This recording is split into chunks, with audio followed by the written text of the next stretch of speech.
What's up, guys? It's MTG Matt for you, and today we're getting to take a look into the spoilers of the last few days. This is June 12th until June 14th. Just catching up with all these things. I hope that for all the future and remaining spoilers, I'm going to be able to do this daily. So, without further ado, we have some really cool cards to talk about here. Let's go to the spoiler cards. So as you can see here, this June 11th, we've already covered those. So let's move to June 12th and start with a really cool card actually. Let me actually close down these windows here. It's Brash Taunter, and I love this card. So it's a 5-mana 1/1 goblin in red with indestructible. Wow. And whenever Brash Taunter is dealt damage, it deals that much damage to target opponent. Okay. And then you can pay 3 mana and tap it so that Brash Taunter fights another target creature. So very interesting goblin here. It's a 5-mana 1/1 indestructible, which by itself is, I think, way too costly. But there is, I think, a lot of potential here because of this passive that whenever it is dealt damage, it deals that much damage to target opponent. And the card I think combines really well with Brash Taunter is... let's look at it. It's Gideon's Sacrifice. It's this instant card from War of the Spark, a common, basically sees no plane standard. It's a 1-mana instant in white, which says choose a creature or planeswalker you control. All damage that would be dealt this turn to you and permanents you control is dealt to the chosen permanent instead if it's still on the battlefield. So if you combine Gideon's Sacrifice with the Brash Taunter, let's say your opponent swings in big time, you just cast Gideon's Sacrifice on the Brash Taunter, he takes all the damage, and then all that damage is dealt back to your opponent. Pretty awesome. Also, there are some very powerful creature removal spells, which deal a lot of damage, but can only target creatures. You can target your own Brash Taunter to deal a ton of damage to your opponent's face. I think there's a lot of funny combo potential here. Competitive wise, the cool thing is, you know, it's a 5-mana 1/1 indestructible. So in theory, you could perhaps use this for like as a mutate target. That being said, it's a very late mutate target because it's 5 mana when it comes down. But I think it's actually a useful creature. I'm just not sure in what kind of deck you would play this. First of all, of course, you can play it in a meme deck, no doubt about that. But then you could also put it in your own deck where you like big creatures and then fight your own creatures with the Brash Taunter. Lots of little cool stuff. So we like this creature. I would probably give it like 3 stars, 3 to 4 stars. I think this is like a 3-star card, competitive wise. Next up, we've got some more support for Azorius Flyers. It's Watcher of the Spheres. It's a 2-mana 2/2 in Azorius colors, bird wizard with flying, which says creature spells with flying you cast cost 1 less to cast. That's cool. And whenever another creature with flying enters the battlefield under your control, Watcher of the Spheres gets +1/+1 until end of turn. So this card has everything you want in the Azorius Flyers. Just as a 2-drop, it's really nice to enable your other flying creatures because they cost less. And as you can see here, actually on the left bottom, we already had such a card in M20. Which also had the same passive effect. However, it costs 3 mana, which means it was way worse. This card is way better. And with Azorius Flyers, you generally want to end the game very quickly. So it doesn't hurt that it also has this effect that it can pump its wealth with the other Flyers. And I think with the spell cost reduction, when you play this on turn 2, on turn 3, this can very realistically be a 4/4, which is great for your aggressive playstyle. So for Azorius Flyers, just for Azorius Flyers, this is like a 4-star card, because I think this is definitely going to see play there. And yeah, in general, it's like a solid 3-star card, but for the Azorius Flyers deck, which is still, I think, pretty powerful, this is like a 4-star card. Next up we got Falconer Adapt, 4 mana, 2/3 human soldier in white. Whenever Falconer Adapt attacks, create a 1/1 white bird creature token with flying that's tapped and attacking. Pretty terrible card right here. Skynet Vanguard from last year is way better because it comes down turn 2. This produces flyers, which is cool, and maybe you could play this in draft. In constructed, it's a 1-star card. Next we've got Canopy Stalker. It's 4 mana for 2, and Canopy Stalker must be blocked if able. And when Canopy Stalker dies, you gain 1 life for each creature that died this turn. Again, terrible card for constructed, 1 star. Even for draft, I think it's very bad. Sure, your opponent must block it, but and then let's say at maximum 2 creatures die, or realistically 2 creatures die, and then you gain 2 life. No, this card is really bad, 1 star. Next up we got a new legendary creature, it's Kervek the Spiteful. 4 mana 3/2 human warlock in black with a very simple effect. Other creatures get -1/-1. It's all other creatures, including your own ones. And I think this card is actually in a way quite powerful. You could use this as a sideboard card, for example, if your opponent plays a lot of like token decks. If your opponent plays a lot of tokens with a lot of 1/1s, this gets rid of those 1/1s fairly early at turn 4. And main board, not sure how you would use this. My idea is you could play this in like Urza's colors together with Ethereal Absolution. And yeah, just make sure that your opponent's creatures are really, really low all the time with the passive effects, and then just overrun him slowly.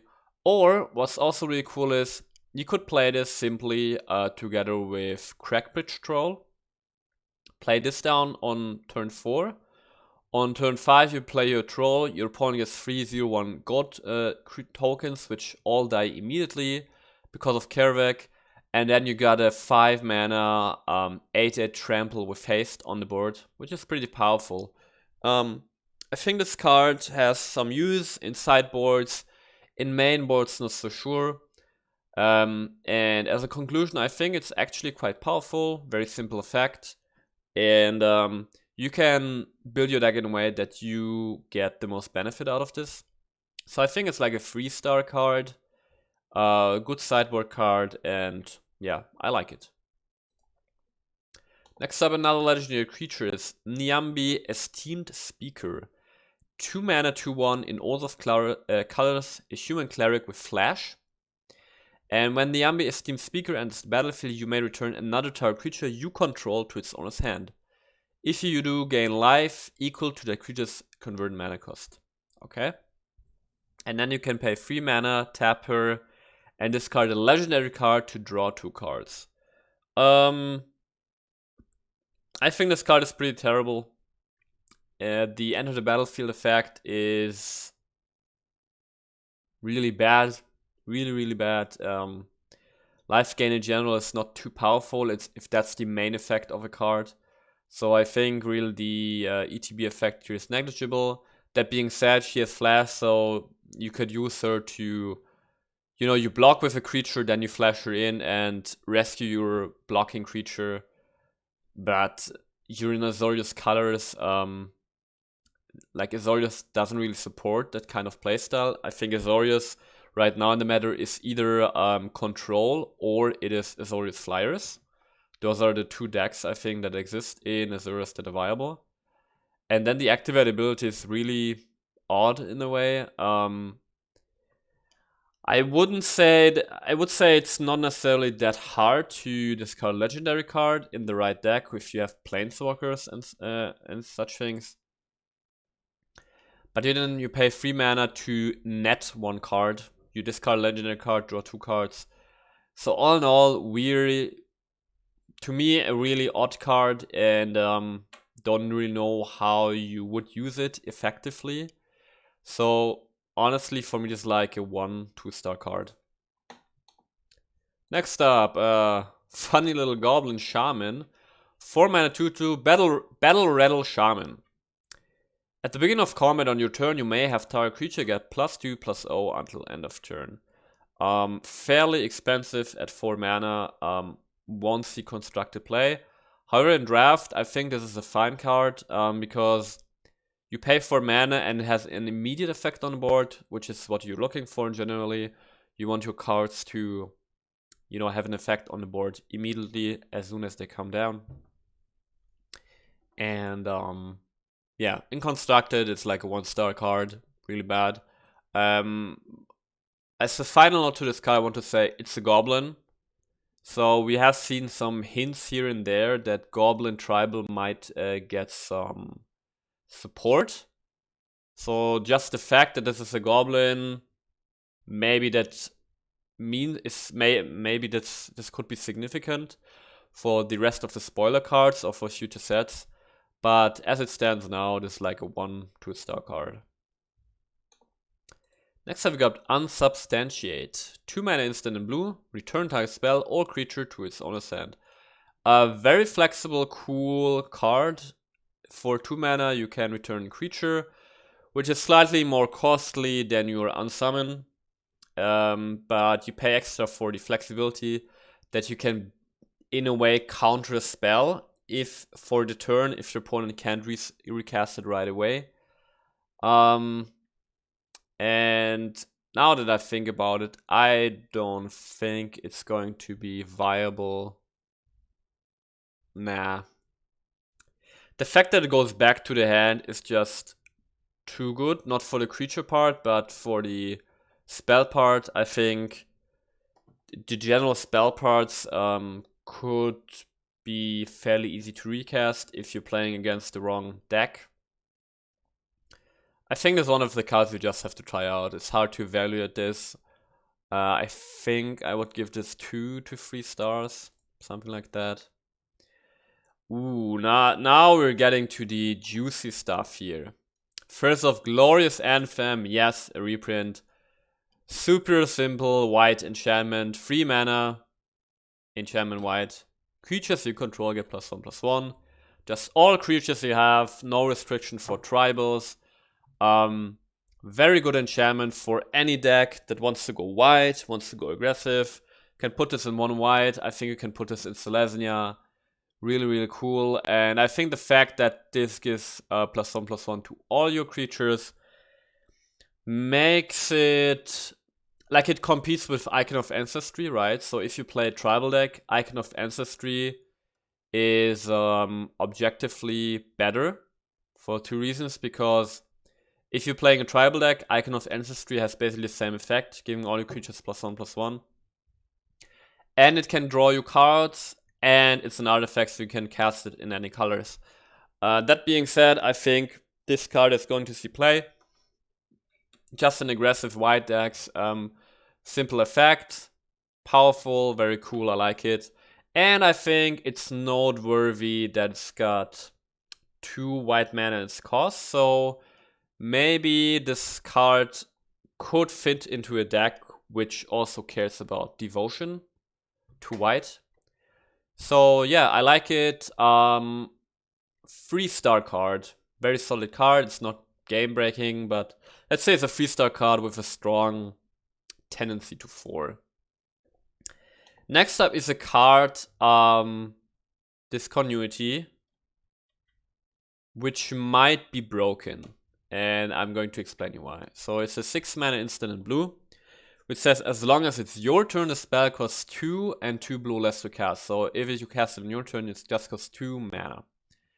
And the effect is simply end the turn. So there's a reminder text saying, exile all spells and abilities from the stack, including this card. The player whose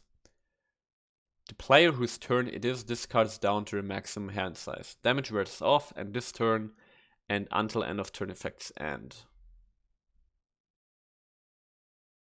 Wait. Reminder text says exile all spells and abilities from the stack. Does this mean that if you cast this doesn't go to the graveyard? Because if it doesn't, then this card is just fair, actually.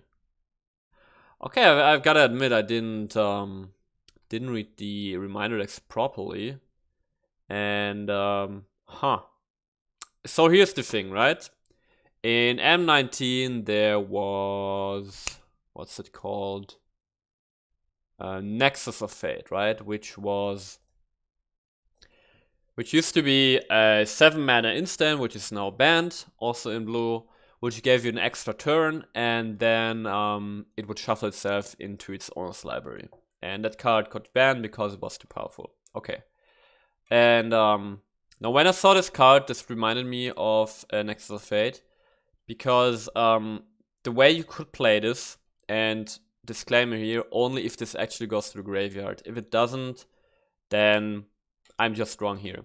But here my idea is, in Arena, right, you basically make so that when it's your opponent's turn, it stops on his upkeep, so you basically remain priority.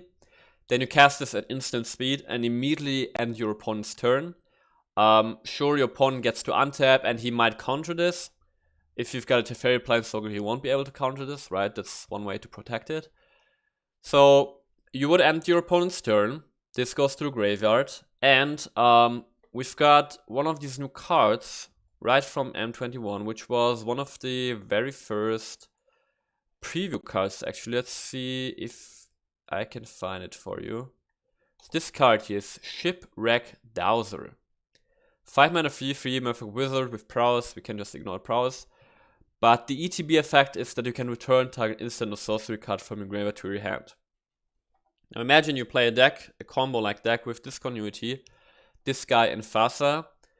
Turn 4, like, you put your Fasa down on the board, right? And you need the Shipwreck Dowser on the board. And if Discontinuity goes to the graveyard, then at the end of each of your turns, you can get it back to your hand. And basically just every time it's your opponent's turn, you can end his turn immediately. Which would mean basically that you get more or less infinite turns. It's not exactly like that because your opponent gets to untap and can cast, activate the abilities of creatures, enchantments, and so on, right?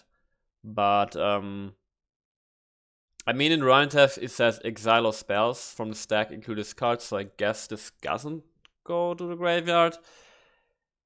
And, okay, for the purpose of this video, I actually want to refer to reminder text and just assume it doesn't go to the graveyard. And if it doesn't go to the graveyard, then this card is, I don't know, probably not that good. You can use it on your turn for 2 mana, and then you would need to find a really good reason to end your turn. One reason could be you could play this in Jeskai and play your Chance for Glory, which gives you an extra turn in Boros colors, right? And then on your next extra turn at the beginning of the end step, you lose the game. If you end the turn, this effect just doesn't happen. So that's one combo, but in this scenario, this card is actually just okay, I would say. So I'm going to look into this matter, like what end the turn exile spells from the stack means. But with that being said, I would give this like 3 stars. And if it does go to the graveyard, it's more like a 4 or 5 star card, I would say. And that's all I have to say for the moment about Discontinuity. So let's get back to our preview cards. And where were we? We were here. Okay, next up, Finishing Blow. 5 mana instant in black. Destroy target creature Planeswalker. Good card in draft, maybe. Remove is always nice. It's an instant speed. In Constructed, not viable, way too costly. You've got your Zombie Knight who can do the same for 3 mana and so on. So in Constructed, it's like a 2/1 2-star card. Next up, we got a very juicy mythic card here.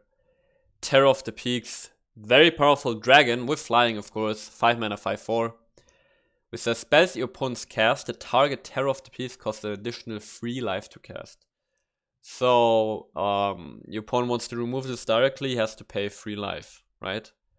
However, I want to note, if you, for example, cast your Banishing Light and exile this effect won't happen, because Banishing Light only has this effect when it enters the battlefield, so it's not anymore a spell that your opponent has cast. So in this scenario, for example, this wouldn't trigger, but it triggers against direct removal, which is awesome. Paying 3 life can be very hefty if you're playing an aggressive deck. And now the good part here is that whenever another creature enters the battlefield under your control, Terror of the Peaks deals damage equal to the creature's power to any target. So very powerful effect, even if you just get a bunch of tokens on the battlefield. Let's just imagine you have this on the battlefield, you get 3 1/1 tokens on the battlefield. It's 3 damage to any target. You can take your opponent's face, you can ping down his creatures. But then it can get really crazy. Obviously, this is red. You can play this in pure big red decks, or you play this in Gruul, for example, where you have big green creatures. Imagine if you cast the Lovestruck Beast for 3 mana. Lovestruck Beast got 5 power. Lovestruck Beast deals 5 damage to any target. This card is so good, I think. I think this is reasonably a 5-star card, honestly. The stats are reasonable, 5 mana 5/4, which has a downside for your opponent to remove it directly. And then the passive effect is just so powerful. Even, as I said, just with tokens, this is amazing. So I think this is a 5-star card. It's very good. Very good. And now, oh yes, now we come to cards I really like. I'm really looking for this. First up, we got Silver Smote Ghoul. 3 mana 3/1 zombie vampire. At the beginning of your end step, if you gain 3 or more life this turn, returns Silver Smote Ghoul from your graveyard to the battlefield tapped. And you can pay 2 mana and sacrifice the ghoul to draw a card. So awesome card. It's a zombie and a vampire, which both of these tribes get support in this expansion, and I think very nice support. I think you could argue that those are going to be viable tribal decks, especially the vampire decks. And in the vampire decks where you want to gain a lot of life because of this new legendary that basically transforms your life gain into damage against your opponent, this is an excellent card. It's just repeated value, repeated pressure against your opponent. It's quite fair though, because it gets back on your end step and tapped, so you can't block with it, and it's just got 1 health, so your opponent can easily put it back into a graveyard, but it gets back every turn. And in those kind of decks, I think you shouldn't be the defending player anyway. So I think the small challenge with this card is that you never want to play this for its casting cost. You want to find ways to put this into the graveyard from your hand and then just get it for free out of your graveyard. I think that's what you want to happen in general. And yeah, really cool card. There are going to be ways definitely to utilize this. If you're playing like a zombie vampire deck with a lot of life gain, put this in there. Find ways to put in your graveyard easily without actually casting it. And then occasionally this can even draw your card. So very cool card, I like it, 3 stars. Next up is also a very nice card. Speaking of life gain, it's Griffin Airy, 2 mana enchantment white. At the beginning of your end step, if you gain 3 or more life this turn, create a 2/2 white Griffin creature token with flying. Very powerful effect. It's 2/2 tokens, which is already good, and they're flying, which is excellent. And I have no doubt that there is going to be a life gain type of deck. Either you play this with your vampires, or you build like a pure mono white life gain deck. Because in a moment we're going to see another card which really supports this archetype. And getting 3 tutors on the battlefield, we've already seen with the what's it called? Oh, there's this Pegasus from Fears Beyond Death that gets you tutors on the board for free, right? Every time you cast an enchantment. I forgot the name right now, but we've seen there that just getting tutors on the battlefield is very powerful. And really good card. Comes down very early at turn 2. And then you get a free 2/2 creature every turn with flying. So 3-star card, probably. 4-star card. I think the power level of this card is going to be defined by the fact at how viable are those life gain decks going to be. If they're going to be powerful and dominant, then this card is probably a 4-star card. Really good, I like it. And speaking of life gain, we've got Speaker of the Heavens. Reminds me very much of Serra Ascendant in a way. It's a 1-mana 1/1 human cleric in white with Vigilance and Lifelink. So already 1-mana 1/1 Vigilance Lifelink. Pretty good value for 1-drop. And you can tap it, you just tap it. No mana cost or anything. You create a 4/4 white angel creature token with flying. Activate its ability only if you have at least 7 life more than your starting life total, and only any time you could cast a sorcery. So really good 1-drop in a life gain deck. You only need to reach 27 life in standard to be able to activate this ability. This can attack because of Vigilance, and then you can still tap it for your Angel. And this goes very well with Bishop of the Havens, which is a card from M20, which gives you 4 life every time an Angel enters the battlefield under your control. So really nice support here for life gain decks as well. Very good card. 4-star card right here. Probably like a strong 3-star card, I would say. Next up is Animal Sanctuary, a land which supports your dog and cat tribal decks. It's a land, you can tap it for colorless mana. It doesn't enter the battlefield tapped, very important. And you can pay 2 and tap it to put a 1/1 counter on target bird, cat, dog, goat, ox, or snake. So just a really cool land. If you play dog tribal deck, cat tribal deck, and your mana requirements are not too restrictive so that you can afford to play just a colorless land, play this card. It gives you nice upside value if you ran out of cards, have nothing to do with your mana. Putting 1/1 counter on target creature is just nice to have, right? If you play the right tribal deck and you can afford it, you don't have problems with actually getting your colored mana. Put this in there. So I would say it's like a 3-star card. And next we've got Library Larcenist, 3-mana 1/2 Merfolk Rogue. And whenever it attacks, draw a card. The positive thing about this card is that the trigger happens on attacking. You don't actually have to deal combat damage to player. So that's really good.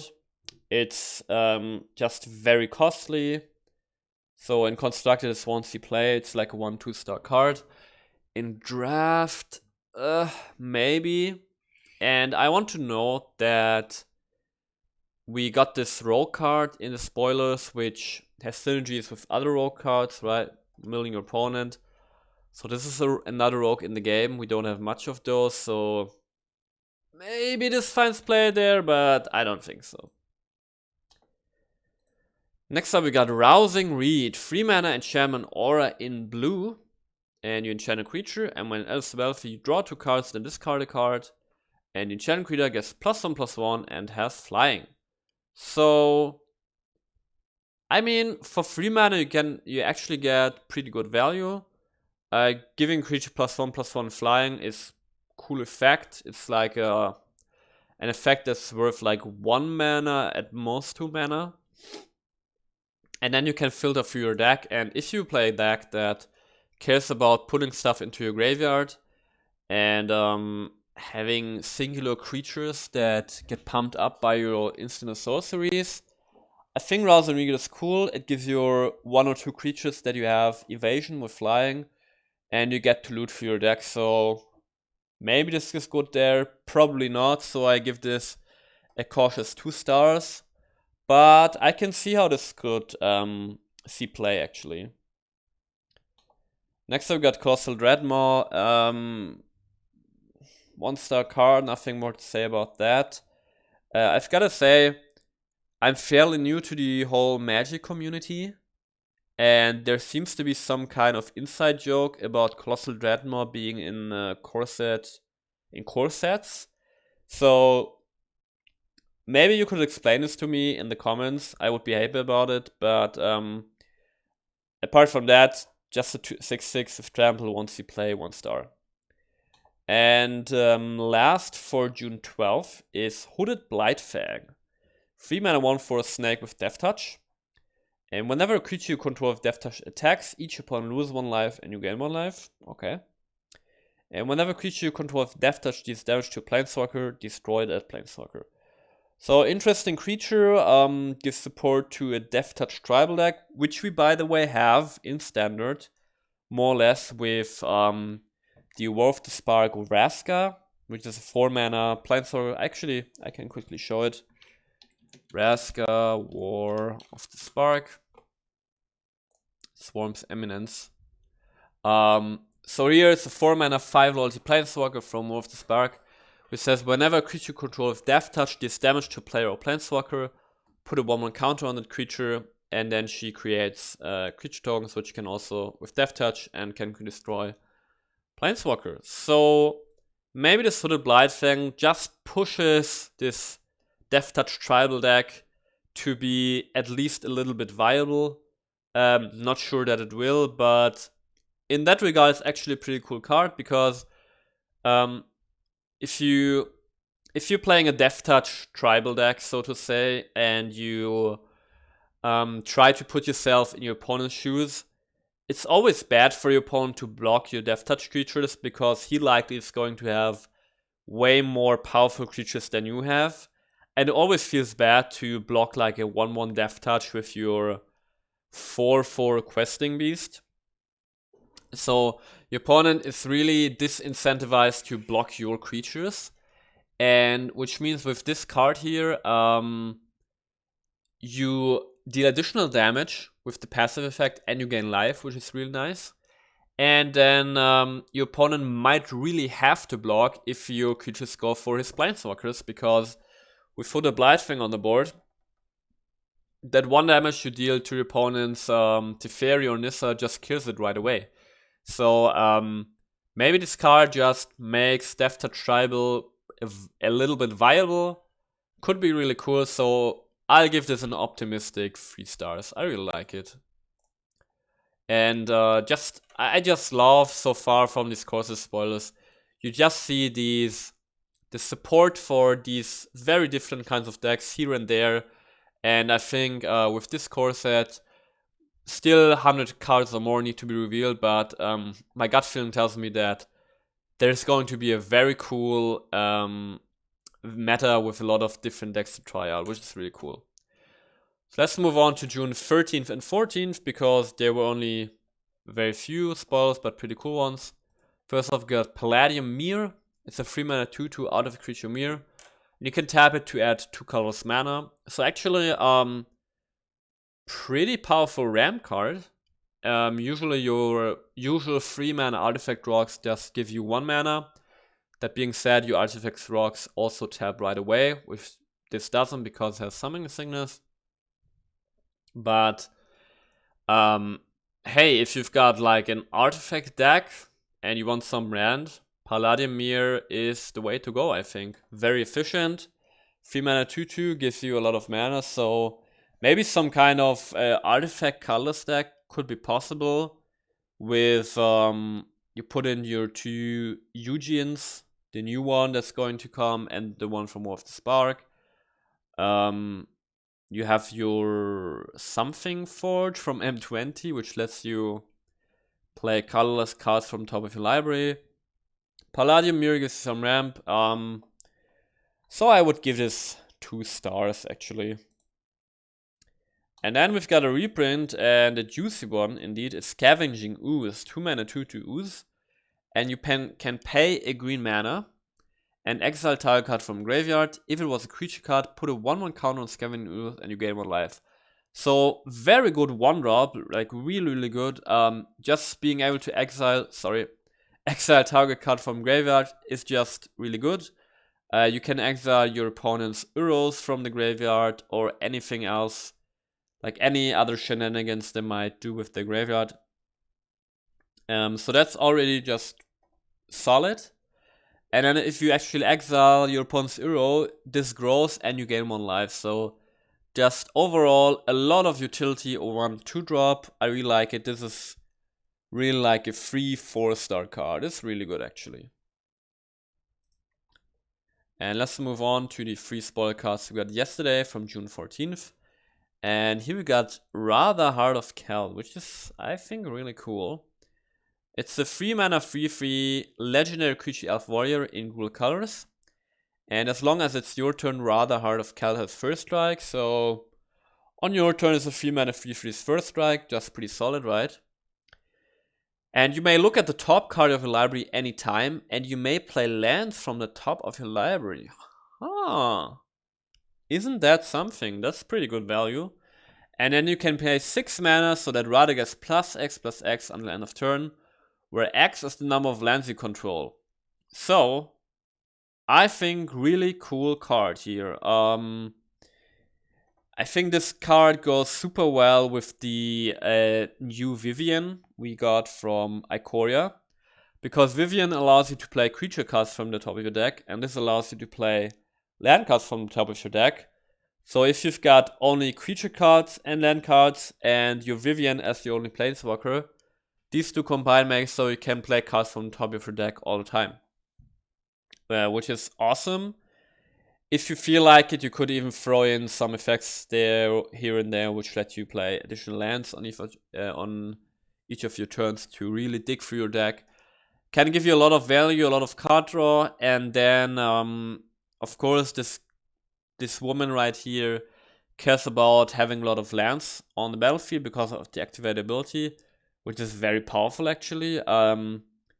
If you just play this the earliest that you can without, like, mana dorks, this is 6 mana, give it +6/+6. You can throw in your Garruk's Uprising, which is the new enchantment that gives all your creatures trample. And then this can hit really hard. So I really like it. Gives your Gruul deck some value. Gives you a card draw in a way, right? You can play the land cards from top of your deck. So overall, very cool, very solid card. I think I want to give this 4 stars actually. I really like it. Next up is a very interesting card. Sublime Epiphany, 6 mana instant blue. Choose 1 or more. So you can choose any number of these effects each once, right? You can counter target spell. You can counter target activated or triggered ability. You can return target non-land permanent to its owner's hand. You can create a token that's a copy of target creature you control, and target player draws a card. So a lot going on here. Let's first talk about all the effects you're guaranteed to get. You can always draw a card. You can basically always return a non-land permanent to its owner's hand. You should basically be able most time to create a token of a creature you control. And if you play this opponent's turn, you can basically always counter target spell. The counter target activated triggered ability is the one you're not guaranteed to get, but it's fairly likely. So if your opponent plays a spell and you counter it, you're basically going to get a lot of value on one card, like a lot of value. Just the copy a creature control is worth like 3 mana usually. Returning a non-land permanent is worth like 2 mana. Countering a spell is worth 3 mana. Drawing a card is like 1 mana. So you got a lot of bang for your buck, right? The question here is, in what kind of deck do you play this? probably like a control deck. Sure, right? But then you have to get to turn 6 to actually be able to play this. That being said, I think I have hope, or I have hope for this card. I think this could actually see play in a control deck. It gives you a lot of value. It kind of reminds me in a way of what's it called?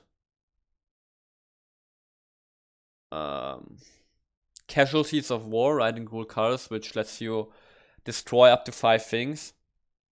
Casualties of War also depends a lot on how much stuff does your opponents have to get the maximum value. And this card is similar, and you know, Casualties of War also saw play, although the effect is very different, I know. So I think this card can see play. I want to be cautious here and give it like 3 stars, but if it see play, I think it's a 4-star card because it gives you a lot of value on the 1 card, and yeah. And next we've got a reprint. It's Kitesail Freebooter, 2 mana 1/2 human pirate with flying, and when enters the battlefield, target opponent reveals their hand. You choose a non-creature, non-land card from it, exile that card until Kitesail Freebooter leaves the battlefield. So it's basically a duress on a body, and I think I remember the times when this was standard, and it saw some play in like Esper Control, and I think it could see play again. It's got this downside, and when it gets destroyed, your opponent gets the card back. But it's just really it's a really nice effect on 2 mana 1/2 with flying to, you know, disrupt your opponent's plays for a certain amount of time. And also it reveals your opponent's head, right? It gives you a lot of cool information. So I think it's like a 3-star card, and you know, nothing fancy, but can be quite useful. And that wraps up all the preview cards from June 12th to June 14th. A lot of new cards here, powerful Mythics and other powerful cool cards. So we still got over 100 cards to be revealed from the spoil season. Corsa 2020 is only 10 days away, so stay tuned, and I see you guys on next video.